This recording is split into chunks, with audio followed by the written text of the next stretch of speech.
जय हिंद बच्चों।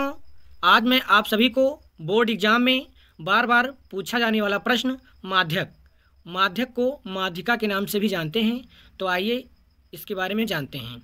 तो इसमें सवाल दिया रहेगा, निम्नलिखित बारंबारता बंटन से माध्यक ज्ञात कीजिए। बोर्ड पेपर में ये 4 नंबर का आता है, इसलिए परीक्षा की दृष्टि से यह प्रश्न बहुत ही महत्वपूर्ण है।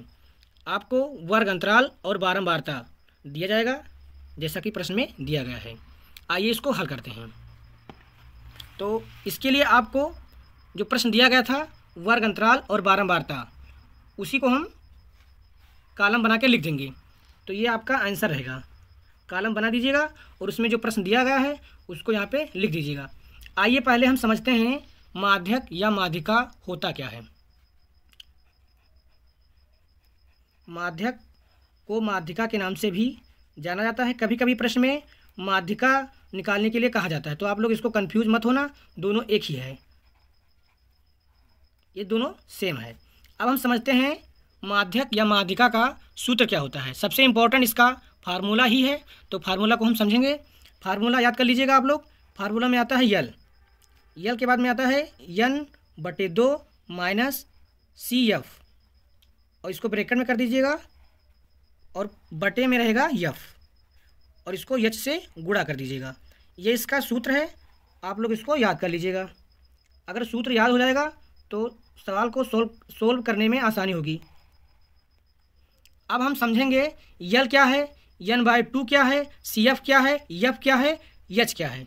इसके लिए माध्यक वर्ग की निम्न सीमा है। n क्या है, n बारंबारता का योग है।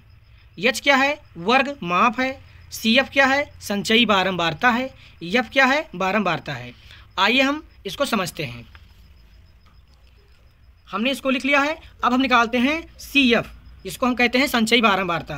तो यहाँ पे लिखेंगे संचयी बारंबारता, और इसको शॉर्टकट में कहते हैं CF। अब हम CF निकालना समझेंगे, इसको ध्यान से समझना। यहाँ पे जो अंक लिखा है उसको यहाँ पे लिख दीजिएगा। यहाँ पे 3 लिखा है, इसलिए हमने यहाँ पे 3 लिख दिया है। इस 3 में इस 10 को जोड़ देंगे तो ये हो जाएगा 13। इस बार इस 13 को 20 में जोड़ेंगे तो ये हो जाएगा 33। इस बार फिर वही प्रक्रिया अपनाएंगे, 33 में 13 जोड़ेंगे तो ये हो जाएगा 46। इस बार सेम करेंगे, 46 में 4 को जोड़ देंगे तो ये हो जाएगा 50। अब हम निकालते हैं बारंबारता यफ, इसको कहते हैं, इसके योग को हम बोलते हैं n का मान जो संचयी बारंबारता का जो लास्ट में आता है वही अंक यफ की जो योग होगा यानी n होगा वो सेम होगा, तो इसलिए यहाँ भी 50 ही होगा। अब इस प्रकार हम n/2 निकालते हैं, क्योंकि फार्मूले में n/2 का मान निकालना था, तो इसलिए हम n का आधा करते हैं। तो n का मान दिया गया है 50। 50 को 2 से करेंगे भाग तो ये आएगा 25।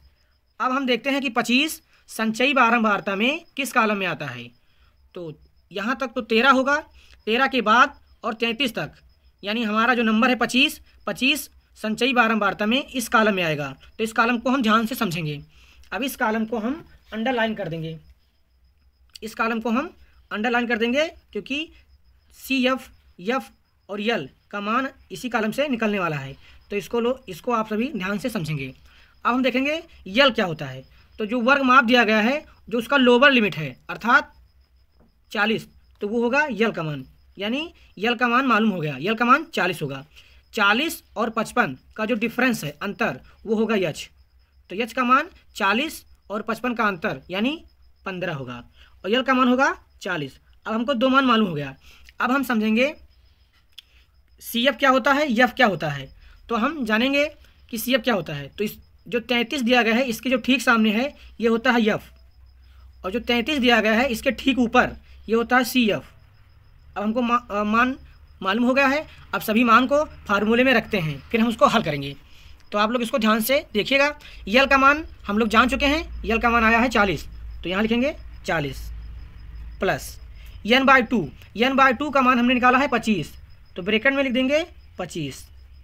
CF का मान आ गया है 13, तो यहाँ पे लिख देंगे -13, ब्रैकेट कर देंगे बंद, बटे में यफ है, और यफ का मान यहाँ से मालूम हुआ था 20, तो यफ का मान 20, तो यहाँ पे जाएगा 20 अब गुणे यच, यच का मान दिया गया है 15, तो यच के मान को हम लिखेंगे 15।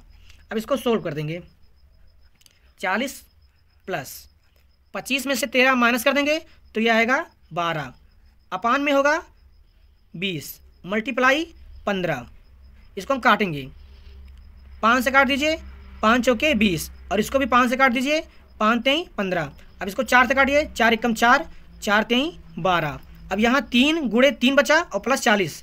अब इसको सोल्व करेंगे, 40 प्लस 3 को 3 से मल्टीप्लाई करेंगे तो 3 त्रिका 9, इसको हम जोड़ देंगे तो हमारा उत्तर आएगा 49।